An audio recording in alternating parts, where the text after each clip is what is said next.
I have an idea for a Predator movie that maybe I'll share in another video. Maybe, Predator meets Pacific Rim. Yeah. That's already what they want to do. They want to do, apparently. Yeah. And We're like, let's get an Iron Man 3. Let's get him a Predator Iron Man. Yeah. Yeah, exactly.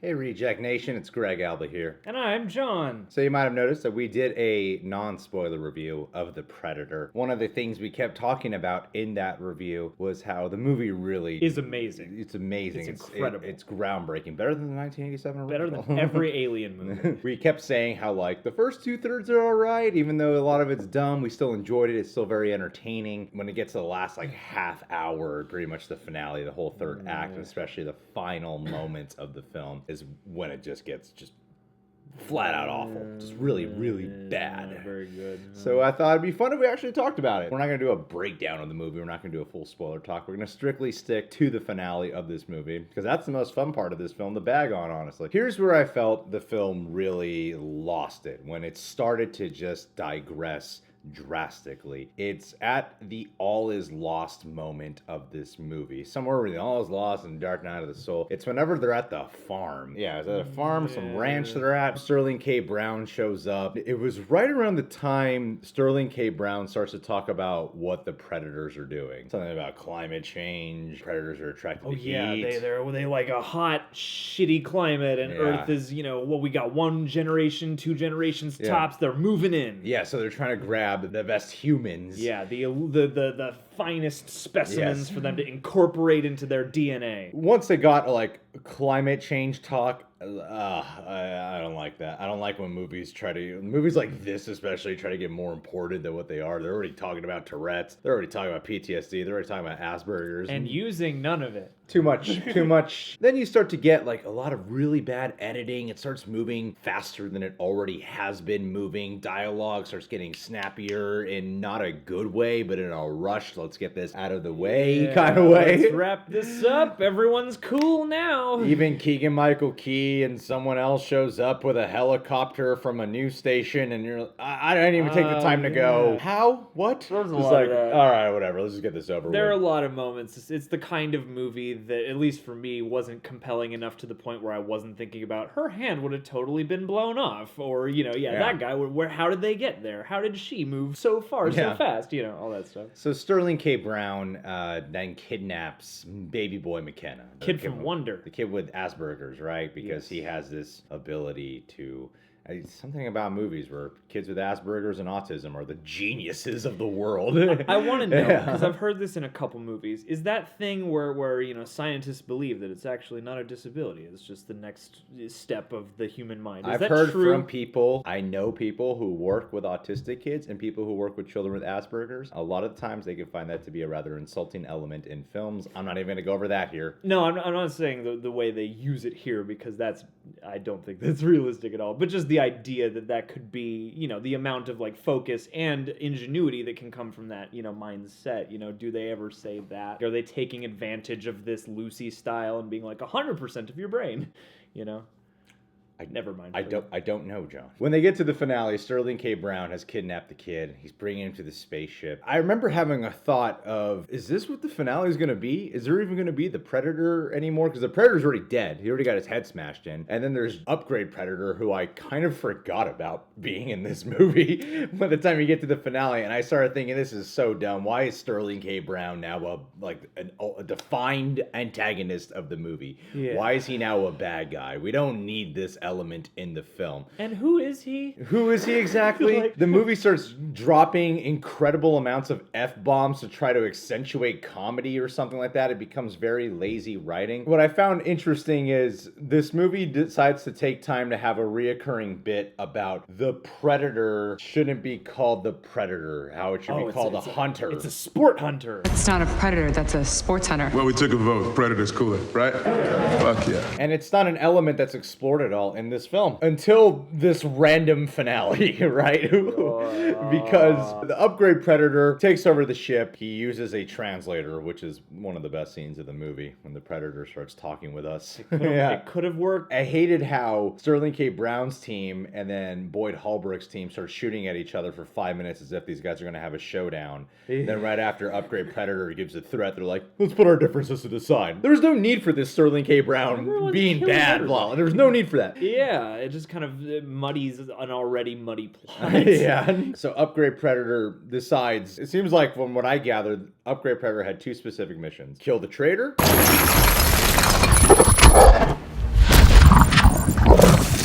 And grab Baby Boy McKenna because he's a genius. Yes. And for some reason, he goes, you got 7 minutes to prepare yourselves for battle because he's the Predator or He's something. like, yeah, you get a head start. Like, I 'Cause can't I'm do so this without generous. hunting. I need this to be a hunt. I'm gonna make it a game, even though we haven't done that the rest of the movie. Yeah, at all. but we Like, need to include that in the movie, don't we? Yeah. It becomes very anticlimactic. I hated how the deaths of the main characters were not spread out throughout the film. Yeah. If there's one thing they should have borrowed from any of the many Predator movies is spread out the deaths. Don't just start having a lot of anticlimactic, unemotional deaths occurring because they start being so fast-paced and there are moments that don't hit. When Thomas Jane is in the tree and Keegan-Michael Key's on the guts are ground, yeah. you get like a kind of cool shot of them pointing guns at each other, which I don't know how they have amazing aim at that point when they're both like it's really hard to have a good aim like that. In a better movie, you might not have thought about that. They have this moment that could have been executed well. They could have had heart at its at this death scene, but it's so fast paced because we got to Yeah. get this movie wrapped up. And they are really clumped together. It's like Alfie Allen gets it kind of separated from the group, and the problem is he's even less of a character than most of the group. And then you run through all the meat and potatoes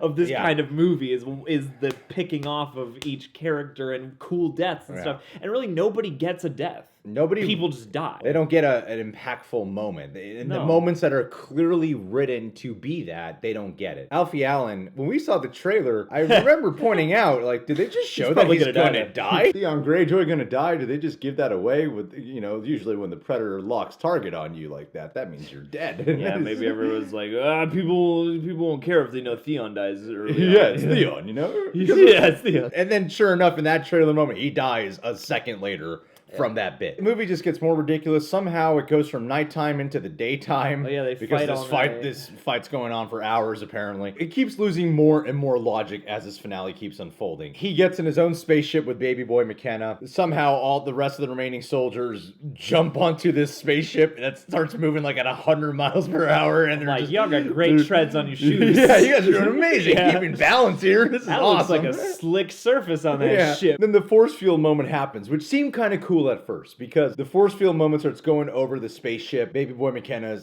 warns his dad about it, so he hides under the force field. I thought that was cool. That's neat, yeah, because he's like in between, and you're like, Yeah. I haven't seen that yet. Nebraska, Trevante Rhodes, he jumps over he He jumps on top of it, yeah. I'm like, smart.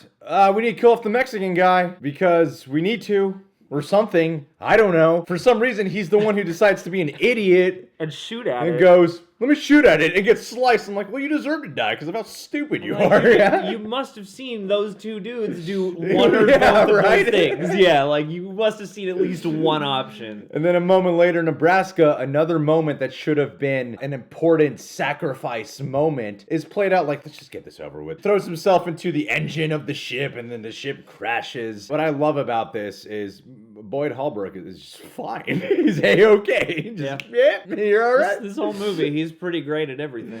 And then they start, jacking up Upgrade Predator as if it's not that much of a challenge, which made me really flash back to the first Predator when massive superstar at the time, Arnold Schwarzenegger, Bigger guy than Boyd Holbrook. is getting his ass handed to him for Yeah. most of that Predator fight because of stakes, Yeah. Boyd Holbrook doesn't really get injured. And somehow Olivia Munn knew where to, I don't know how the Jeez. spaceship going, and Olivia Munn shows up for hey, she grabbed the invisible ball thing. Yeah. I'm like, how did you run that fast in like 3 minutes? You Yeah. know, like it seems like she's really far away, but I don't know, maybe the coverage or something. So they kill the Predator, whatever. I'm glad this movie's over. But it doesn't end. God. It gets to the worst part of this movie. It decides to pay off what is perhaps my least favorite element of this movie, which is the storyline of the actual predators, because the whole point is like this traitor predator comes to give us a gift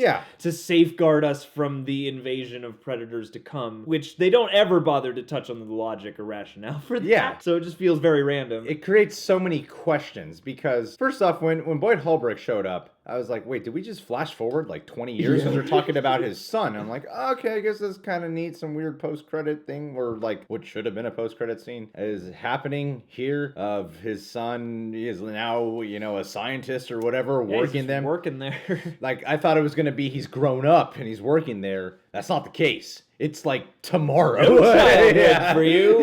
Yeah, You're government no property schooling now. or anything. It just shows up and the kid's working at a lab. Oh my god, this movie just completely lost all sense of anything realistic whatsoever. Don't worry, in the next Predator, he's gonna team up with Ben Affleck from The Accountant. And I can't wait. When the Predator Killer toy thing shows up. They open the pod, yeah, and they... And then it latches onto him, becomes an Iron Man-like suit.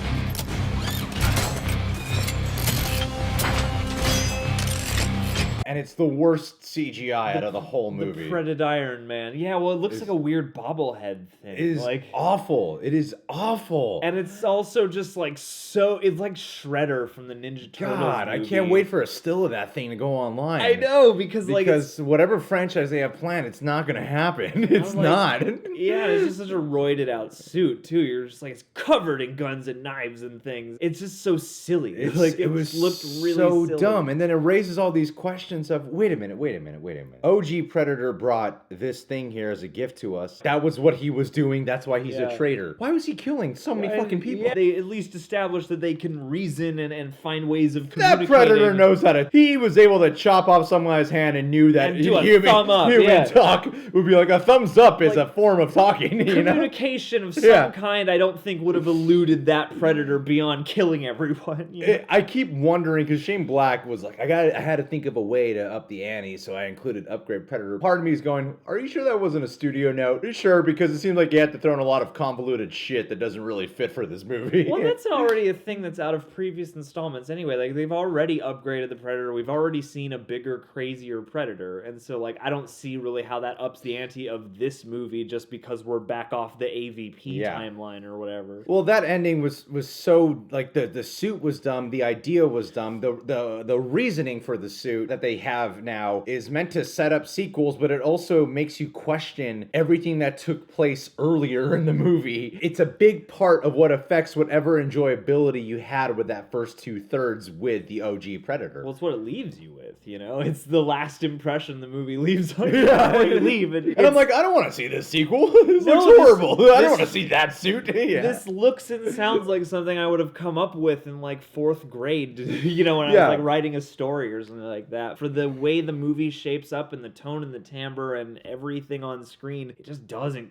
come together. I've heard some people talk about how, this movie seemed like it was trying to be Marvel in a way with its humor, but I'm like, nah, it's just Shane Black. I'm sorry to tell you guys, it's Shane Black, all right? Well, yeah, it seemed like it wanted to be a Shane Black movie, and also any movie that gets a bunch of soldiers together for a sci-fi mission. You know? Really, when it started to feel like it wanted to be something bigger than it already was, is the freaking ending of this movie. There's no tone earlier in the movie that warrants this ending. There's nothing in there. And it should have concluded something about the son, because I hated how Boyd Holbrook earlier in the movie is like, no gunfire around my kid, but then he kills people in front of his kid, and then when the kid comments on it, he's like, he makes some fucking joke about it. There's never even a transitional moment to help. You're exposing this whole talk you had about, I didn't want to grow up to be this way, son, so I don't judge you for what you did. Exactly. You seem to have no care of of all the impact you're putting on your kid right now. This Work for the fucking government at a lab. Sure. You're very pragmatic, I guess. You're like, well, he's already exposed to it now. What can I do? I guess I don't give a shit. I'm just an action hero. Exactly. It's terrible stuff, man. It was my most problematic part is that whole ending. All right, guys. Well, what were your favorite spoiler moments of this movie?